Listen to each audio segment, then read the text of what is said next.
Buenos días, hermanos. Después de esa introducción me queda difícil decir algo. No esperaba que el pastor Edgar recordara esos tiempos mozos, pero gracias al Señor lo hizo. Así que me ahorró presentarme, que quedara por ahí algo pendiente. Si alguien me conoció en ese tiempo, el Señor es bueno, ¿verdad?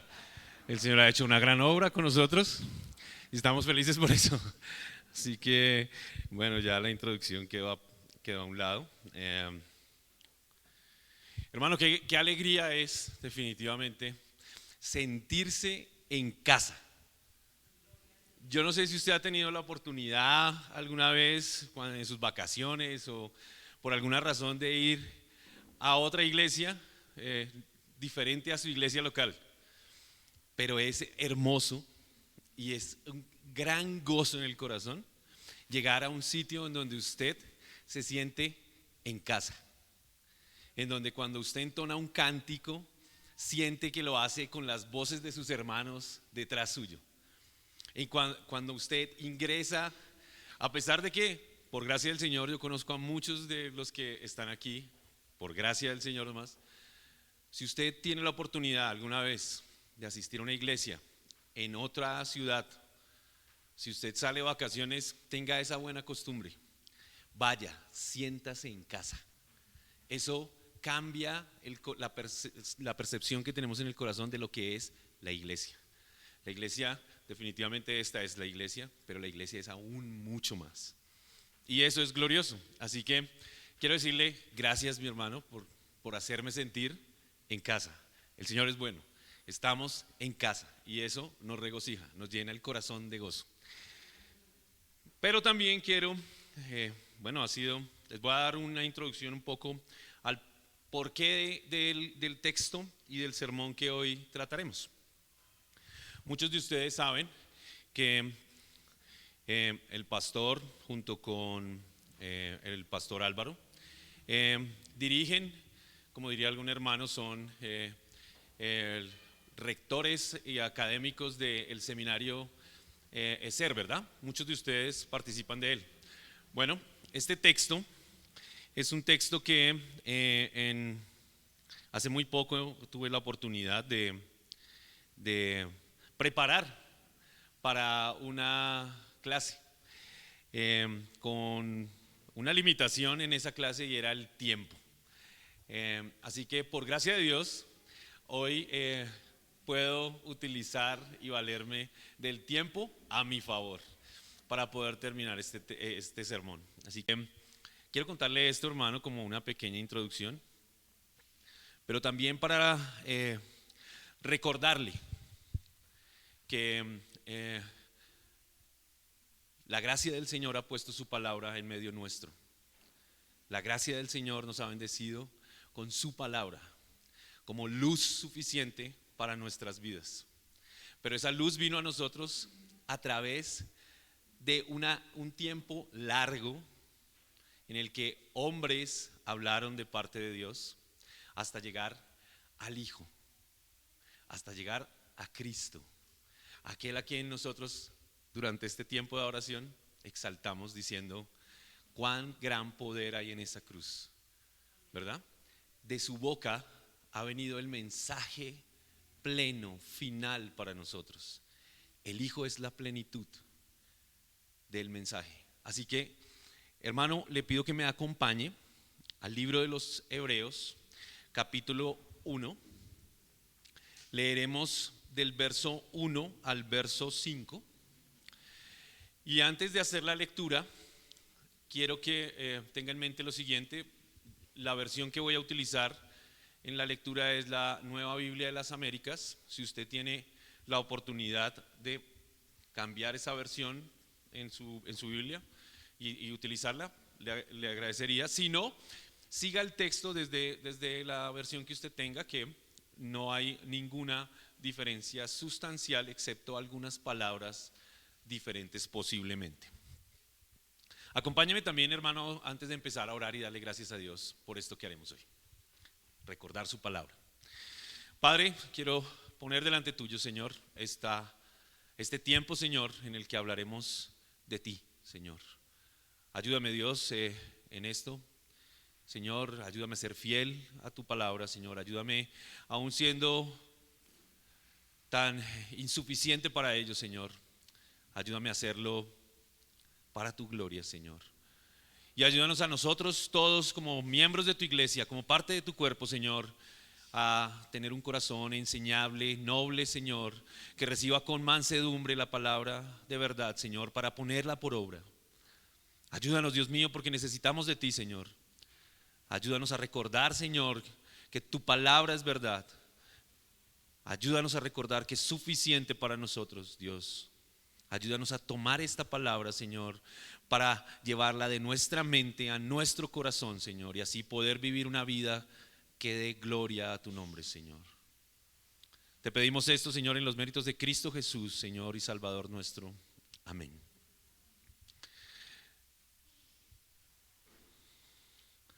Dice el texto: Dios, habiendo hablado hace mucho tiempo, en muchas ocasiones y de muchas maneras a los padres por los profetas, en los últimos días nos ha hablado por su Hijo, a quien constituyó heredero de todas las cosas, por medio de quien hizo también el universo.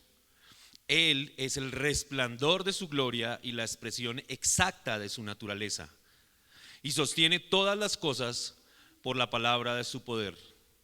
Después de llevar a cabo la purificación de los pecados, el Hijo se sentó a la diestra de la majestad en las alturas, siendo mucho mejor que los ángeles, por cuanto ha heredado un nombre más excelente que ellos. Porque ¿a cuál de los ángeles dijo Dios jamás: Hijo mío eres tú, yo te he engendrado hoy? Y otra vez: yo seré padre para él y él será hijo para mí. Permítanme introducirlo un poco a la carta de los Hebreos. Esta carta es una carta de la cual no se ha podido determinar su autoría. Hay una gran discusión al respecto. No nos empeñaremos en resolverla en este tiempo, pero sí es importante, hermano, que usted recuerde que la carta fue escrita alrededor del año 67 al 69. Esto lo podemos deducir porque vemos un énfasis en la carta respecto de los sacrificios y el sistema sacerdotal. Lo que quiere darnos a entender es que estaba en pleno uso aún cuando se escribió la carta. Es decir, que el templo aún no había sido derribado. Eso fue por el 70 después de Cristo.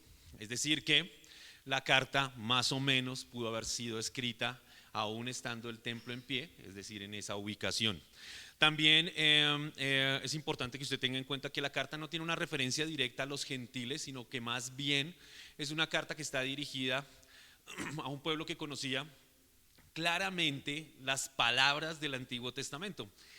La carta completa está llena de referencias y citas y alusiones al Antiguo Testamento. Es decir que ese pueblo a quien se dirigió la carta seguramente conocía muy bien estos mensajes, conocía muy bien esta literatura. Por eso la carta posiblemente lleva ese nombre: Hebreos, la epístola a los Hebreos. También es importante que tengamos en cuenta que este pueblo que recibió este mensaje, lo vemos por la carta, si usted tiene tiempo de darle una lectura y revisarla, por allá por el capítulo 10 vemos cómo el pueblo estaba siendo perseguido, ¿sí? Fuertemente perseguido por causa de sus convicciones, lo cual nos ayuda a entender un poco lo que estaba sucediendo y por qué del mensaje para ellos.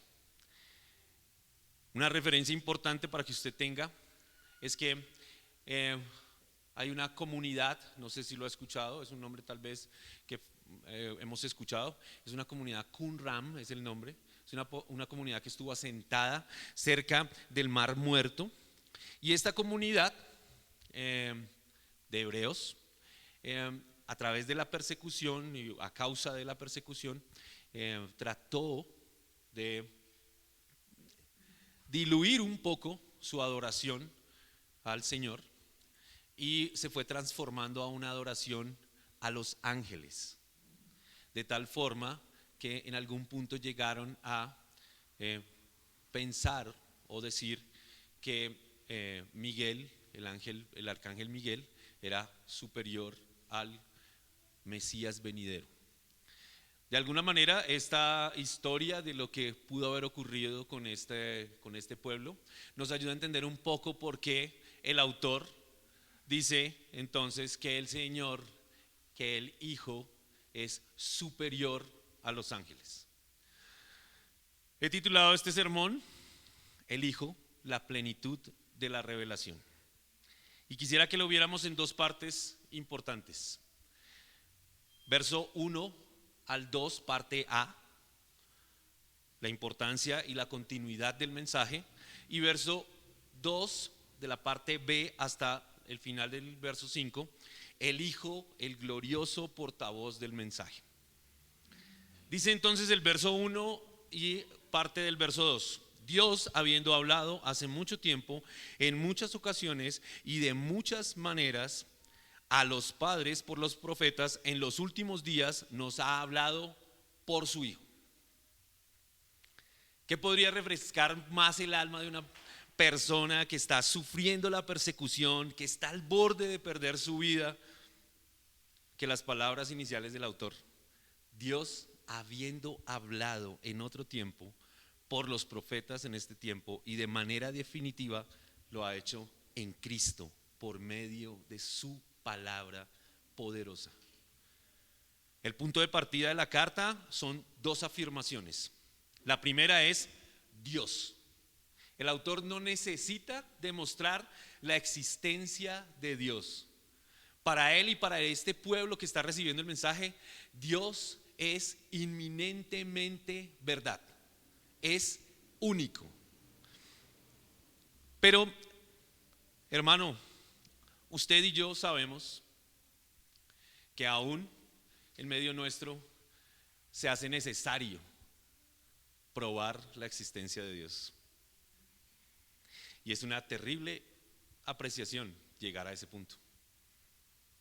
Si no podemos salir de nuestra habitación a una ventana y contemplar los cielos, si no podemos salir a la calle y ver todo lo creado y decir, Dios existe, Dios es real, entonces, hermano, este mensaje necesita aún más refuerzo en usted.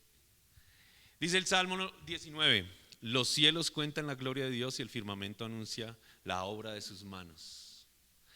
O el Salmo 14 dice: fue el necio el que dijo en su corazón, no hay Dios. La vida de los creyentes a quien se dirige esta epístola no solamente está bañada por el conocimiento de que Dios es verdad y es cierto, sino también estos hombres conocen claramente el mensaje del Antiguo Testamento. Estos hombres conocían el significado y la profundidad del mensaje. El autor les dice: Dios ha hablado a los hombres en otros tiempos, por mucho tiempo, de muchas formas, de muchas maneras. A esto nosotros lo conocemos como revelación, ¿verdad? La revelación de Dios. Dios se ha dado a conocer a los hombres. Desde el principio, Dios quiere darse a conocer a los hombres. Él es el origen de la revelación, es la fuente de la revelación. Y ante esta revelación que ha sido de manera progresiva, desde mucho tiempo atrás hasta el Hijo, y ahora, por medio de su palabra a nosotros, podemos decir que resulta importante comprender dos afirmaciones o dos expresiones que utiliza el autor. Dice, en muchas ocasiones y en muchas maneras. Esto lo hace previamente a anunciar, como les decía, el mensaje de la superioridad del Hijo, como se conoce, o como en algunas de sus Biblias puede estar titulado. Dice entonces, muchas veces, y muchas veces corresponde a una expresión griega que es polúmeros. La expresión muchas maneras corresponde a otra expresión griega que es polútropos. Esta extraordinaria declaración que hace el autor de muchas veces y de muchas maneras nos acerca a algo de suma importancia, como diría mi pastor, de este lado de la orilla. Y es que este mensaje que escucharon ellos no es un mensaje diferente, es un mensaje concordante con el mensaje que habían escuchado a través de los profetas. La importancia del mensaje dado a los padres es que por medio del Hijo hallaremos salvación. Al referirse o al utilizar el término muchas veces se refiere no como nosotros podríamos llegar a pensar, ¿verdad? O sea, hay un tema con el tiempo para nosotros que es bastante difícil. Ahora la inmediatez de todo ha venido a dañar un poco esa perspectiva, ¿verdad? Usted y yo somos tenemos una buena cantidad de juventud que nos permite estar en una generación donde todo es inmediato. Un mensaje llega en cuestión de segundos, WhatsApp, no sé, correo electrónico, para los que somos un poco más, con un modelo más viejo. Pero cada vez la inmediatez de la información es más rápida, es absurdo, pero cada vez es más fácil que alguien reciba un mensaje con contados apenas segundos en otro lugar del mundo. Este término que utiliza el autor acerca de las ocasiones, de muchas ocasiones o de muchas veces, se refiere más bien a cómo el Señor de manera progresiva vino hablando a través de muchos hombres por un tiempo prolongado. El autor lo que quiere mostrar es cómo Dios habló con Moisés, pero también lo hizo con Abraham y con muchos otros hombres, siendo todo esto parte de un solo mensaje.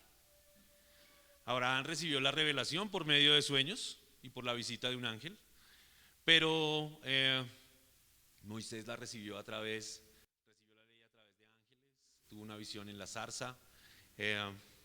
David recibió una visión también de parte del Señor. Es a David a quien el Señor le dice que de su línea de descendencia vendría uno que sería rey y que ese sería su salvador. Y cuando David era anciano dijo que habría un rey que vendría de su descendencia, que sería su salvador. Así es como este primer versículo, el autor nos está diciendo que Dios no le dio a Abraham toda la verdad, pero que la fue añadiendo a medida que fue tratando con cada uno de estos hombres hasta llegar al Hijo. Pablo menciona en el capítulo 4 de Gálatas, verso 4, que cuando vino el cumplimiento del tiempo, Dios envió a su Hijo. Durante todo este tiempo el Señor vino hablando a través de los profetas hasta llegar al Hijo en el tiempo que el Señor determinó.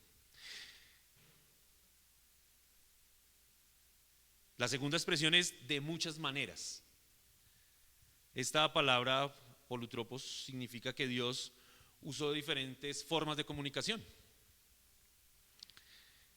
Él se apareció en sueños a Abraham, a Moisés le dio la ley, como dice Hechos, a través de ángeles, y más tarde hizo ciertas promesas a Josué, habló a través de sueños. Él habla a través de la ley, habló a través de la ley, habló a través de diferentes tipos y figuras, habló a través de los ritos y los rituales, de las ceremonias, habla a través de la historia. El Señor habló a través de poesía, profecía, etc. Hay un sinfín de formas en las que el Señor se ha comunicado con los hombres. Y Él utilizó todas estas formas durante todo este tiempo. Si usted lo revisa, utilizó alrededor de 45 escritores diferentes comunicando un mensaje. Y lo hizo alrededor de 1500 años. Si al observar estas cosas nosotros no nos sentimos maravillados, no sé qué podría maravillarnos. ¿Usted se ha detenido a pensar lo que significa esa multiplicidad de autores, de escritores en la Biblia? ¿Usted alguna vez ha tenido en sus manos el libro, no sé, un libro de Gabriel García Márquez o un libro de Neruda o de cualquier autor humano? Es maravillosa la lectura, ¿verdad? A pesar de que son lecturas seculares. Pero solamente participó un autor para transmitir ese mensaje. La Biblia está llena de palabras de parte de Dios dadas a un número de alrededor de 45 autores diferentes por un periodo de tiempo de 1500 años. Eso hace de la Biblia algo que excede nuestras capacidades, que excede nuestro limitado entendimiento. Resulta casi absurdo cuando alguien dice, yo creo que usted como yo lo hemos escuchado, que la Biblia es aburrida, que el mensaje de la Escritura es aburrido. Es increíble, hermano. Cuando usted toma ese libro que Dios le ha dado por gracia y lo abre, usted está tomando un mensaje que viene dándose a los hombres desde mucho tiempo, de muchas maneras, a través de muchas personas. Eso es increíble. Eso hace de la Biblia un libro único, inigualable, sin comparación. La Escritura es invaluable. No hay valor suficiente en este mundo para calificar o cuantificar lo que la Escritura es. Pero el autor, como si esto no fuera suficiente, dice, entonces, en estos últimos días nos ha hablado por el Hijo. Y en esto quisiera que viéramos dos sentidos de esta mención. Por un lado, el hecho de que el mensaje de los profetas no es diferente a lo que el mensaje del Hijo es. El mensaje que fue enviado a los hombres a través de los profetas es un mensaje parcial, es una sombra de lo que en el Hijo se hace completo.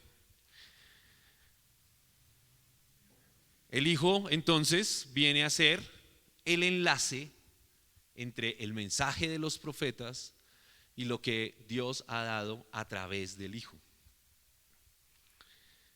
El cristianismo no se ha inventado una nueva deidad ni un nuevo mensaje, sino que en esto podemos ver que hay continuidad.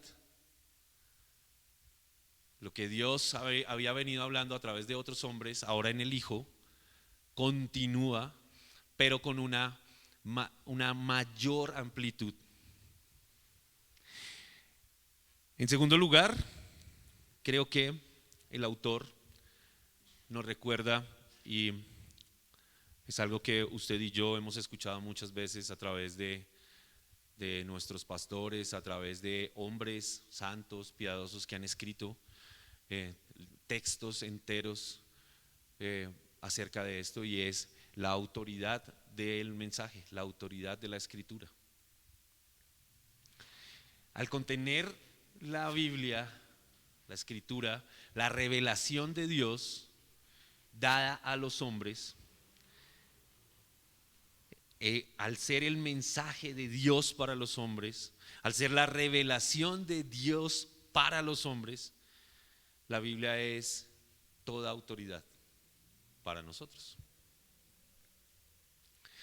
Dice la Confesión de Westminster y lo cito textualmente, la autoridad de las Santas Escrituras por la que ellas deben ser creídas y obedecidas.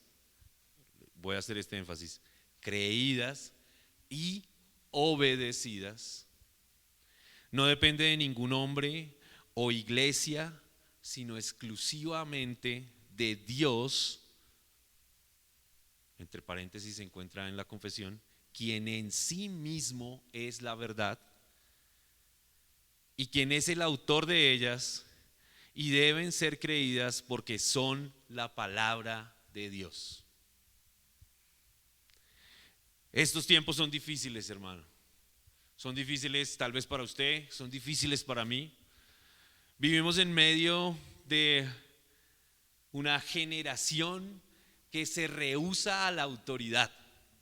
Vivimos en medio de una generación que no quiere sujetarse a la autoridad de las Escrituras. Vivimos en una generación que considera la verdad subjetiva. Cualquiera puede tener la verdad. Y atrévase usted a decir que no, que solo hay una verdad, para poder observar de qué manera responden a esto. No sé si a usted alguna vez alguien le ha propuesto esa discusión de que la verdad es, cualquier cosa es verdad.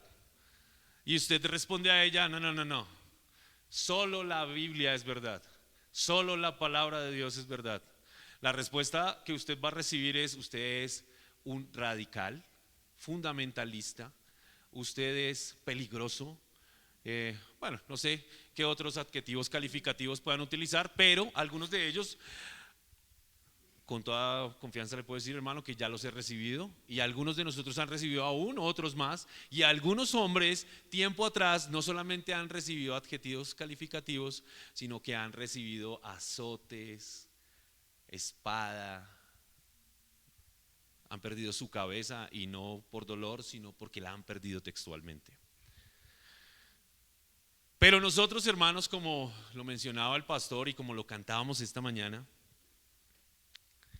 tenemos una esperanza y perseveramos con ánimo ante esto, porque esperamos que regrese el Señor. Cantamos. Más adelante en el mismo texto de Hebreos nos recuerda el autor, inspirado por el Espíritu Santo, que nosotros con ansias esperamos su venida, esperamos su regreso. Y mientras esperamos su regreso nos mantenemos firmes en estas convicciones, en las convicciones de su palabra, de su mensaje. La Escritura no es algo caprichoso de parte de su pastor o de parte de un grupo de hombres por allá en el siglo XVI que dijeron: no, esto es suficiente y esto no se equivoca. No.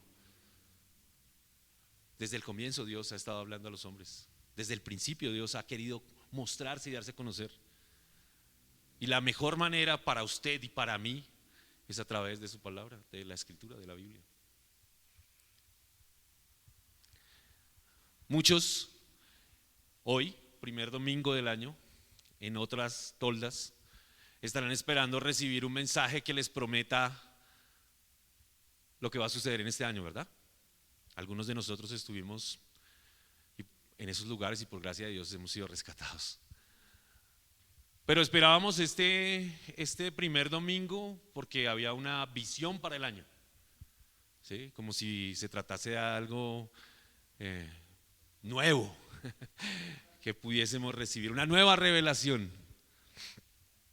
Querido hermano, si usted está esperando eso, quisiera recordarle que ese libro que tiene ahí a la entrada de su casa, que se está llenando de polvo, esa es la revelación total del Señor. No espere más, ya está todo aquí.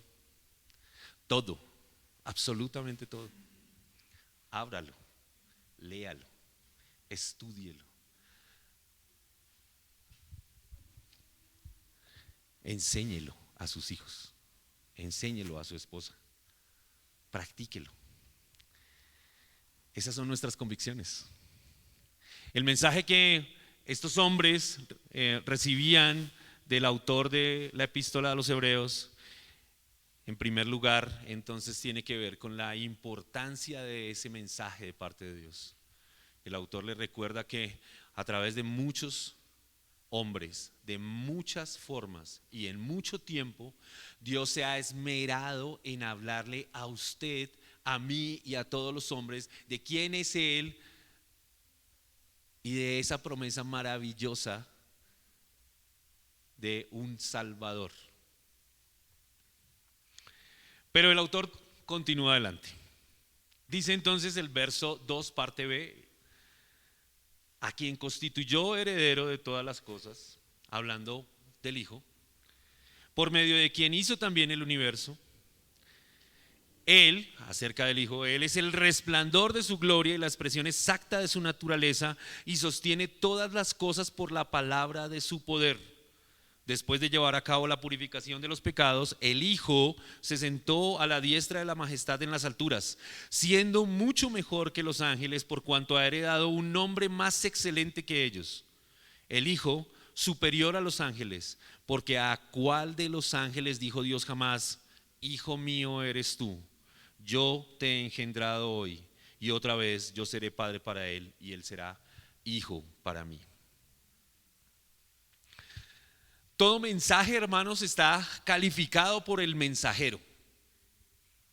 Estos tiempos también han venido a enseñarnos esas cosas, ¿verdad?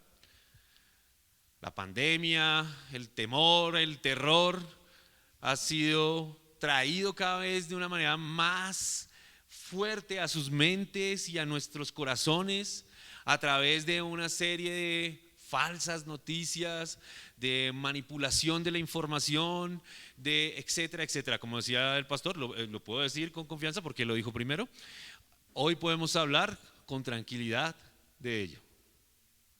Hoy tenemos más información y de mejor calidad, en razón a que hemos escogido de dónde tomamos la información, ¿verdad? Usted cuando va a ver un noticiero, usted no ve, no sé, no veo noticias, perdónenme, pero quería poner el ejemplo, pero no veo noticias.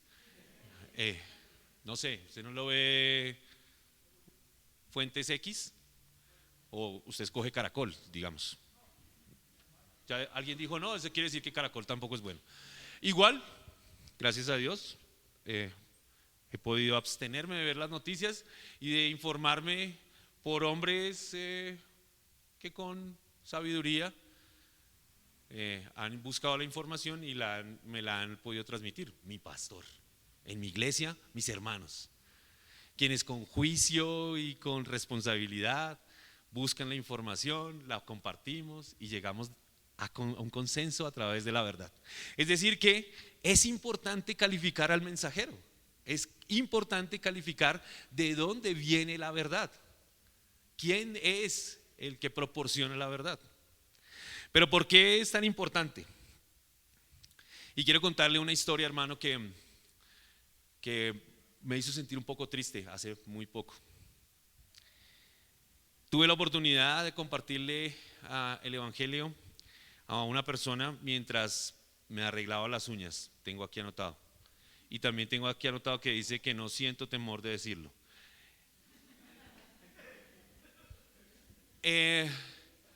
Tuve la oportunidad de compartirle el evangelio mientras esta mujer, que es una mujer que yo tengo 3 hijas, una esposa, podrá entender por qué me arreglo las uñas. A ellas les fascina eso, pues parte del gusto de la mujer, ¿verdad? Entonces, como nunca había hecho, decidí hacerlo hace unos 15 días. Compartí el evangelio mientras ella me arreglaba las uñas. Y fue maravilloso ella estaba ocupada, yo tenía todo el tiempo para poder hablar. Y ella me escuchó y no solamente me escuchó, sino que me expresó sus inquietudes acerca del evangelio. Pudimos hablar confiados, darle a ella, entregarle a ella el mensaje de esperanza que el Señor nos había dado. Yo estaba feliz, nunca había estado ahí, así que fue maravilloso. No lo voy a volver a practicar, pero sí fue un buen tiempo para ella y para mí. Pero al terminar nuestra conversación y después de haberle predicado el evangelio, ella me dijo: tengo una pregunta que hacerle. Yo escuché, le dije sí.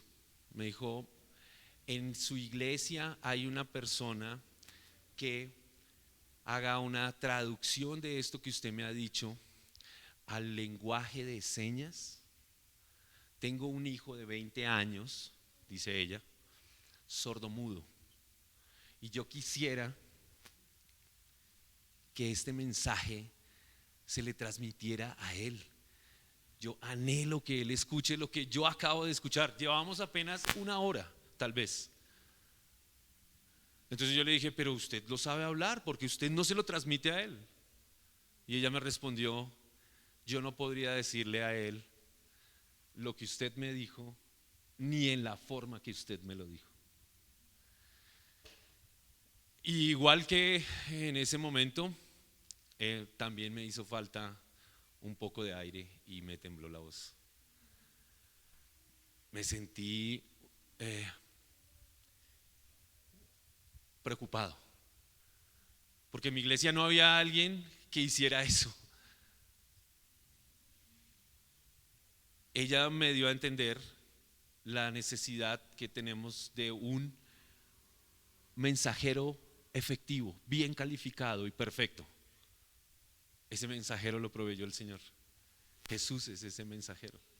El mensaje en Jesús no solamente es pleno, como sí lo es, sino que nos ha llegado de manera perfecta. Él es gloriosamente nuestro mejor mensajero de parte de Dios.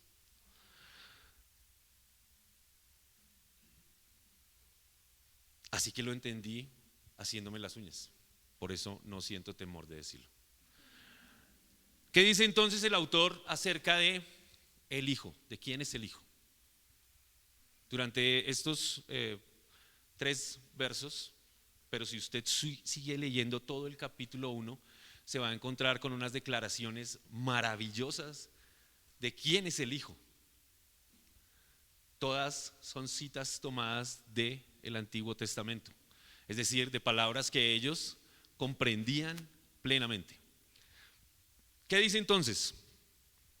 Lo primero que dice es que nadie, aparte de Jesús, posee una autoridad igual a la que le fue concedida por el Padre. Eso lo tenemos claro usted y yo, ¿verdad? Hechos 4:12 dice que no hay un nombre bajo el cielo dado a los hombres en el cual podamos ser salvos. El nombre es el nombre del Señor. El Padre entonces dice del Hijo que el autor no lo recuerda diciendo que Él ha sido constituido. Dice que Él a quien constituyó heredero de todas las cosas. Una buena forma de poder entender esta mención de que el Señor lo ha constituido heredero de todas las cosas está en aquella forma de entregar la herencia, no en nuestra cultura, porque ¿verdad? Nuestra cultura se hace a través de un juicio de sucesión. Legalmente así se llama, un juicio de sucesión. Usted sabe que cuando una persona fallece y tiene unos bienes, la ley ha contemplado de qué manera se deben repartir esos bienes a quienes legítimamente son herederos de esta persona. Esa es nuestra ley. Pero la mejor forma es lo que hacen en otras culturas, y es a través de un testamento, ¿verdad? En otras culturas se utiliza lo que en latín se llama testario mentis. Es el testamento de su voluntad. ¿Sí? De esta manera nosotros podemos entender un poco qué es lo que está sucediendo con el Hijo. El testador, es decir, Dios, ha determinado que todas las cosas sean para el Hijo. Él es el heredero de todas las cosas. Y esto lo ha hecho Dios. El Hijo en su actitud sumisa y noble, aún siendo heredero legítimo, ¿verdad? Él es el unigénito Hijo de Dios.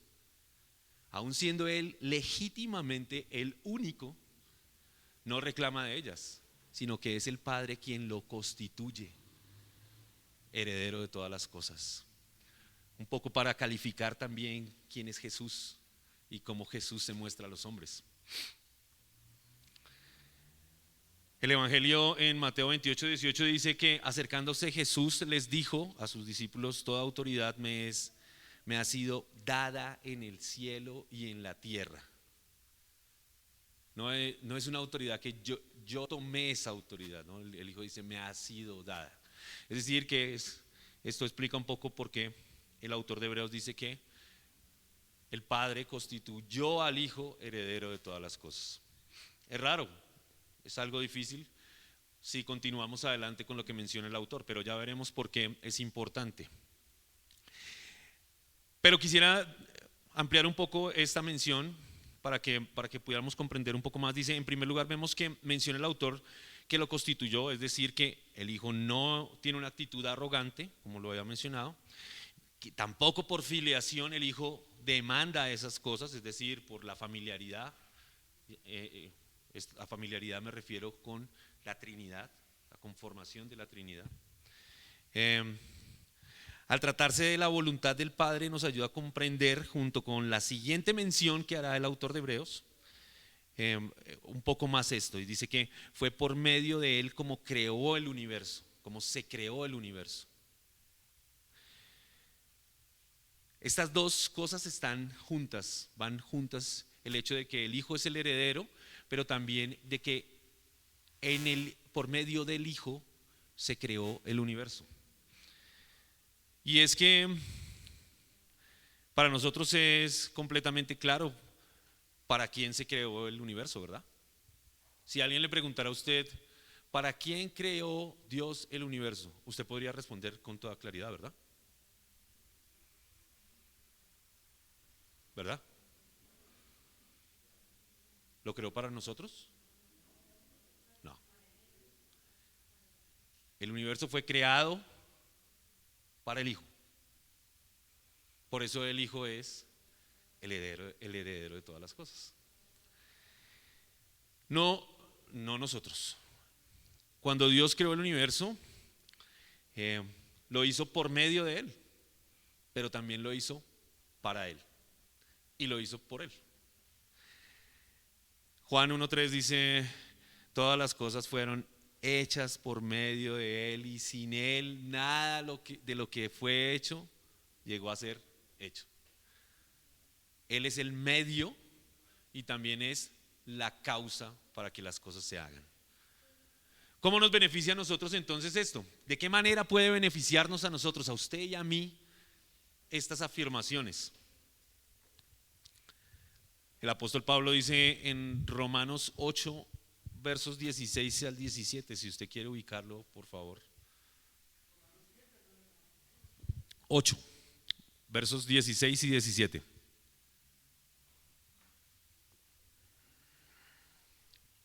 Dice de la siguiente forma: el Espíritu mismo da testimonio a nuestro espíritu de que somos hijos de Dios, y si hijos, también herederos, herederos de Dios y coherederos con Cristo, si en verdad padecemos con Él, a fin de que también seamos glorificados con Él. Presta atención a un término que se repite dos veces en este texto. El apóstol Pablo es quien destaca y introduce esta repetición de estos términos, y dice que en nuestra redención nosotros somos partícipes por medio, o con Él, o en Él, ¿verdad? Dice, tratando de leerlo un poco más, dice: el Espíritu mismo da testimonio a nuestro espíritu de que somos hijos de Dios, y si hijos, también herederos de Dios y coherederos con Cristo, si en verdad padecemos con Él, a fin de que también seamos glorificados con Él.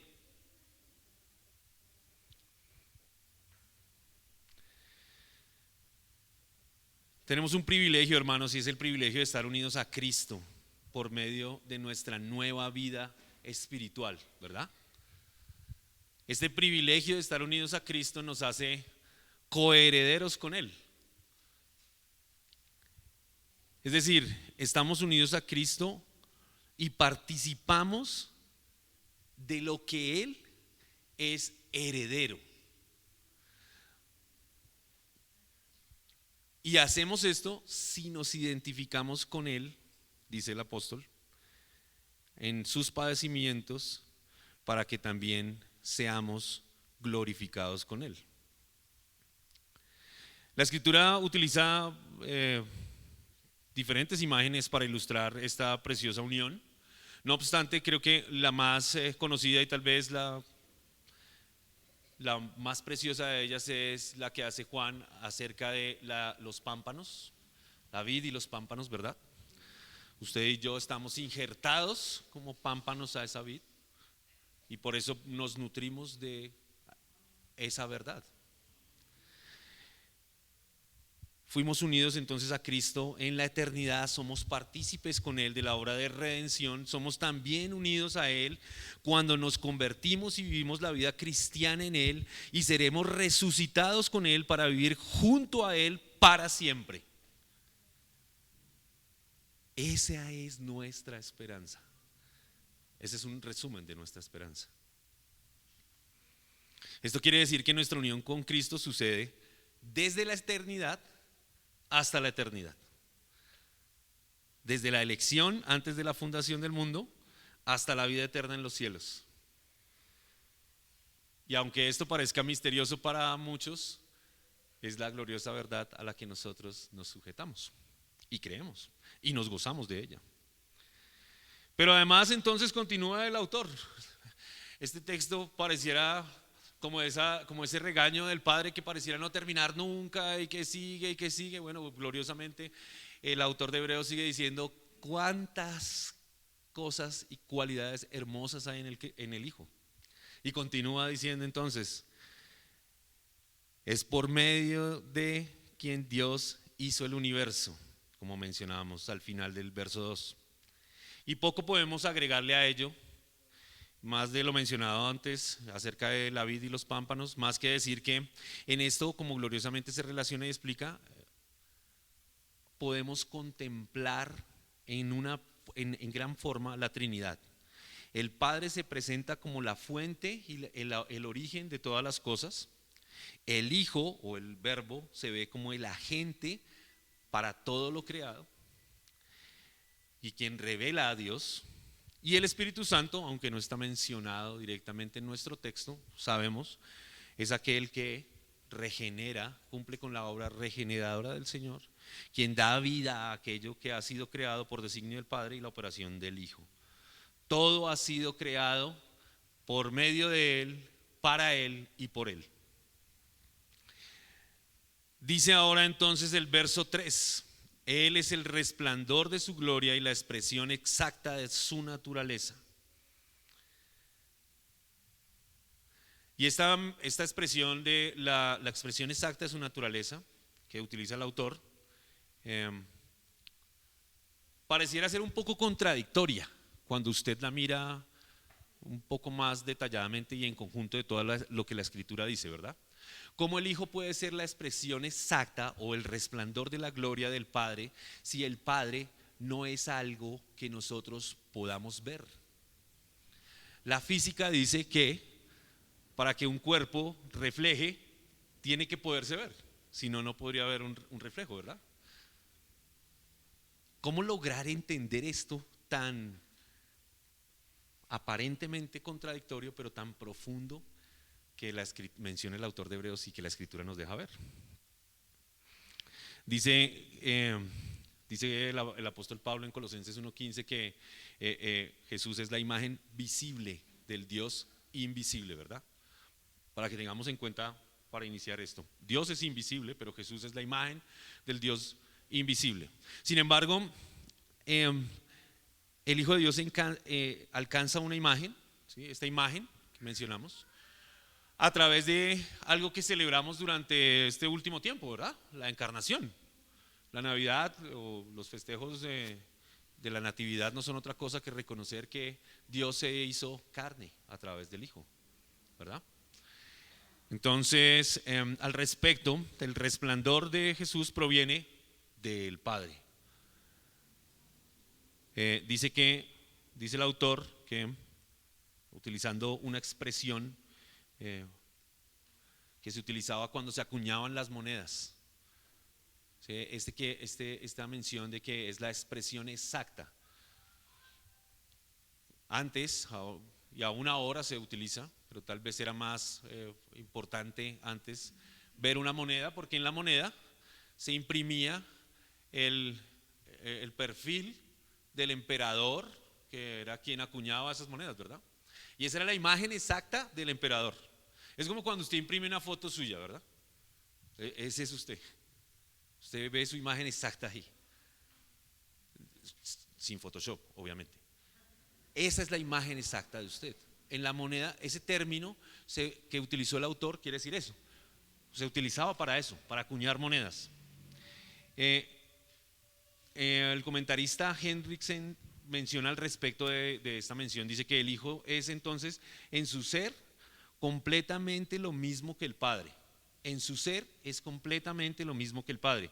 No obstante, aunque una impronta es igual al sello que se deja en la impresión, ambos existen separadamente.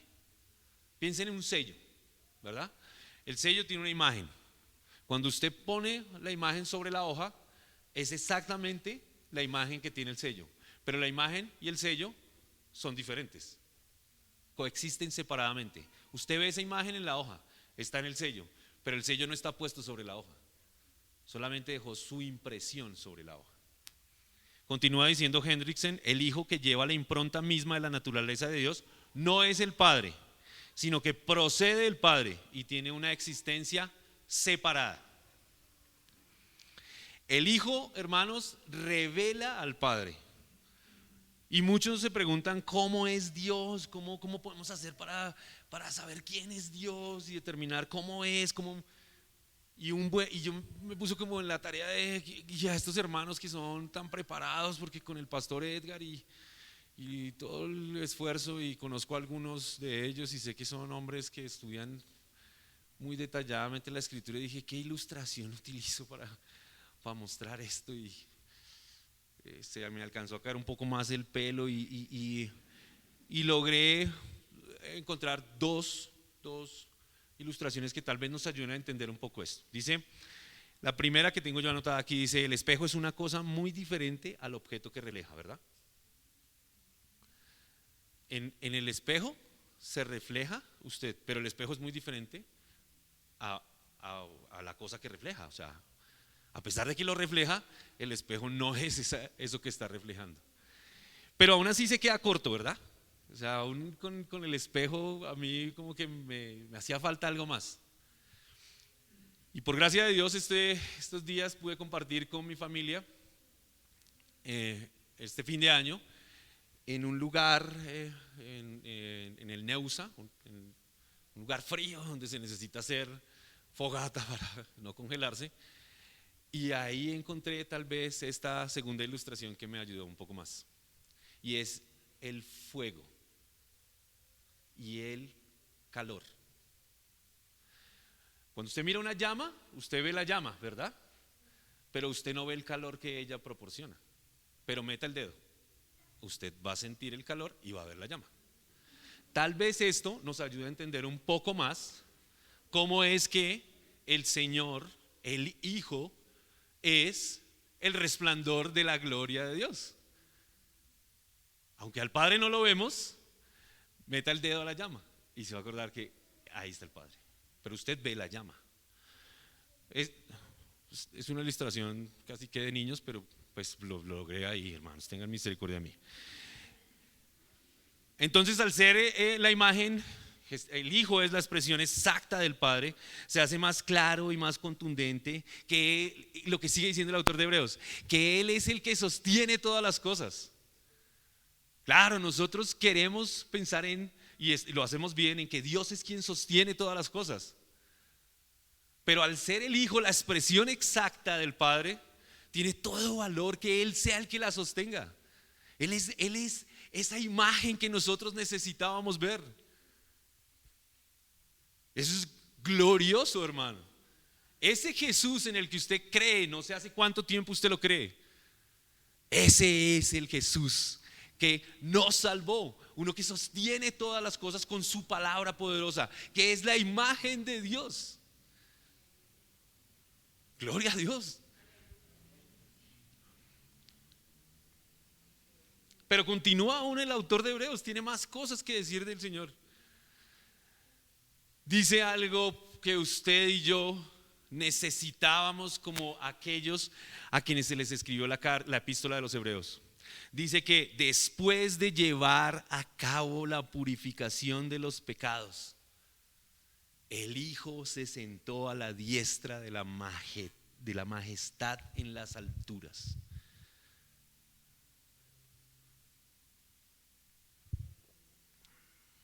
Después de llevar a cabo la purificación de los pecados.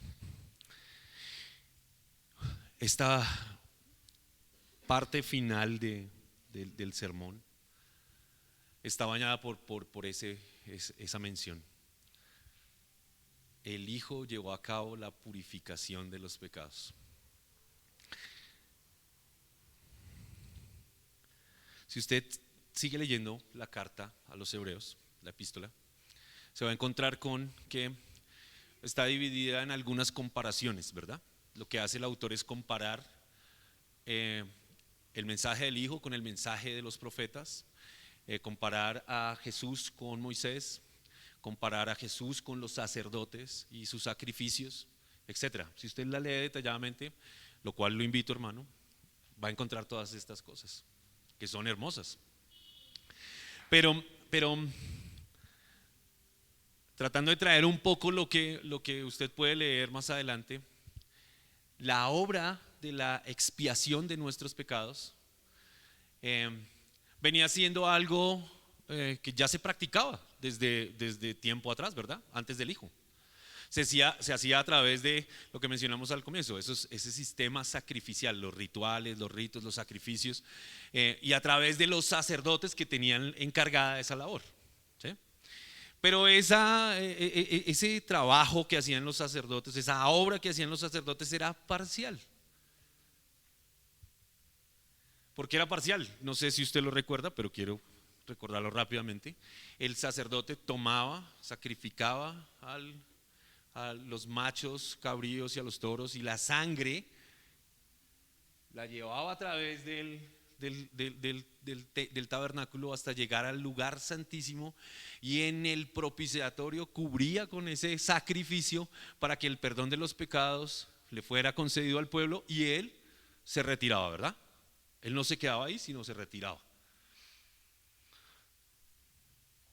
Cristo no solamente es el sacerdote que presenta este sacrificio, sino que él mismo es la víctima que se ofrece, y quien entra hasta el lugar santo hace expiación por los pecados de los suyos, y dice que se sentó a la diestra de la majestad. La obra que los sacerdotes hacían era parcial, pero en Cristo ahora está completa. Porque si usted va al texto, se va a dar cuenta que el autor de Hebreos dice que lo hizo una vez y para siempre. Seguridad para usted, hermano. Seguridad para los que le pertenecen al Señor. Él lo hizo una vez y para siempre, y se sentó a la diestra de la majestad.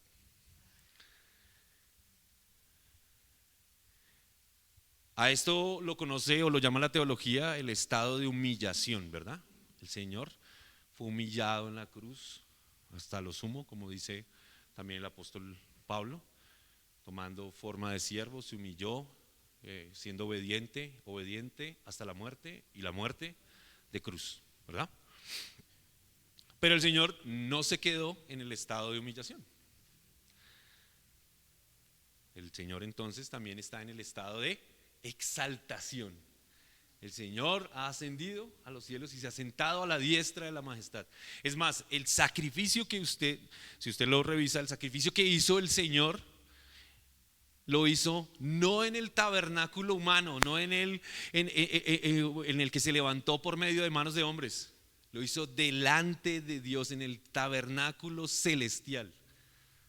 una vez y para siempre. Imagínese en esta mente, yo sé que nuestra mente es limitada, pequeña, pero imagine eso en su cabeza. Por Dios, es tan grande el mensajero, es tan calificado el mensajero, que está sentado a la diestra de la majestad en las alturas, reinando eternamente, intercediendo por usted delante del Padre.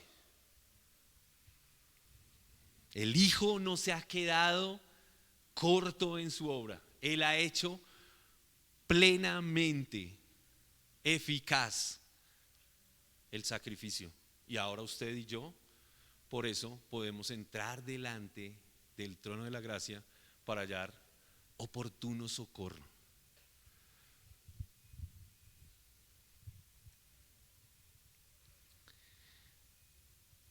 Los versos que siguen a continuación, hermanos, son profundamente hermosos en proclamar de parte de Dios quién es el Hijo, y resulta casi imposible agregarles algo más a ellos. Dice el verso 4 y el verso 5.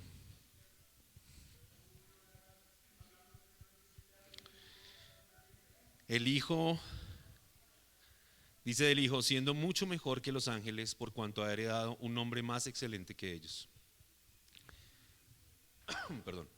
Porque a cuál de los ángeles dijo Dios jamás: Hijo mío eres tú, yo te he engendrado hoy, y otra vez yo seré padre para él y él será hijo para mí. El verso 5 responde al verso 4. ¿Cuál es entonces el nombre más excelente que ha heredado el Señor? Hijo mío eres tú, dice. Y aquí la pregunta deja de ser retórica, ¿sí? Para convertirse en una afirmación. La pregunta se convierte en una tremenda declaración. El nombre que está por encima de todo nombre, el nombre que ha sido dado, es casi un título, es más bien un título que ha recibido. Y yo sé que usted estaba atento a la adoración, ¿verdad? Usted estaba ahí poniendo no solamente todo su corazón en adorar al Señor, sino también atento a lo que se menciona durante el tiempo de adoración, ¿verdad? El tiempo de adoración no es sencillamente un bonito tiempo para cantar juntos, no. El tiempo de adoración también es parte del beneficio de Dios a través de su palabra cantada para nosotros. Y mencionaba el pastor Edgar algunos de los nombres o de los títulos que recibe el Señor, ¿verdad? El pastor dijo: Él es Emmanuel, Dios con nosotros. Y dice en Mateo: le pondrás por nombre Jesús, porque Él salvará a su pueblo de sus pecados.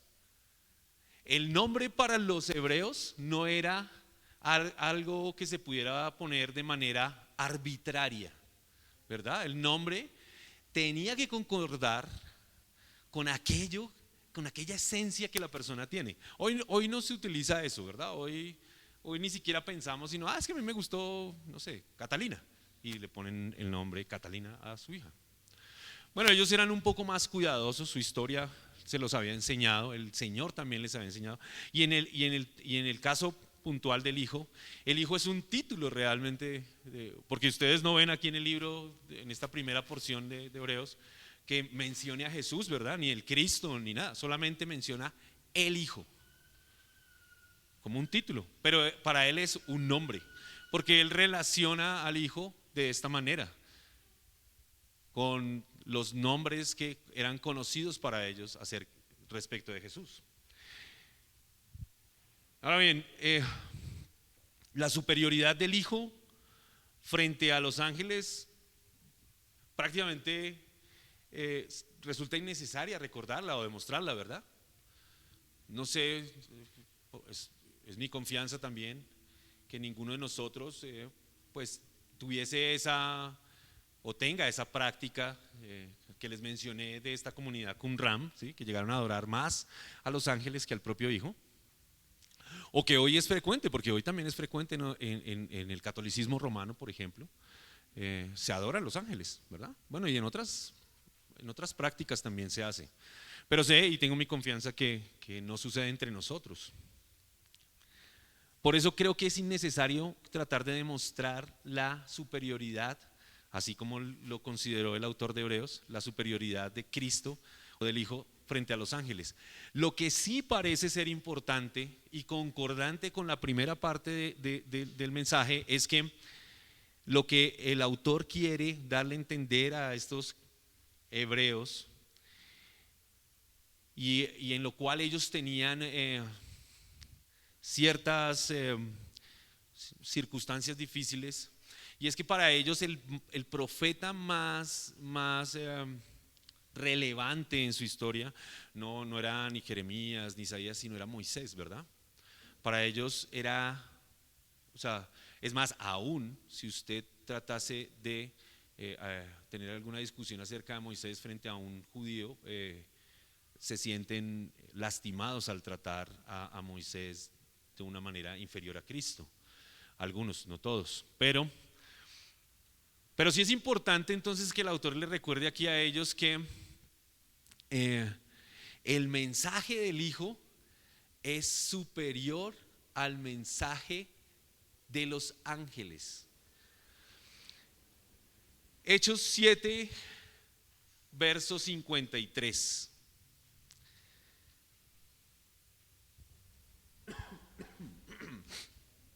Esteban, en su discurso del capítulo 7 de Hechos, dice: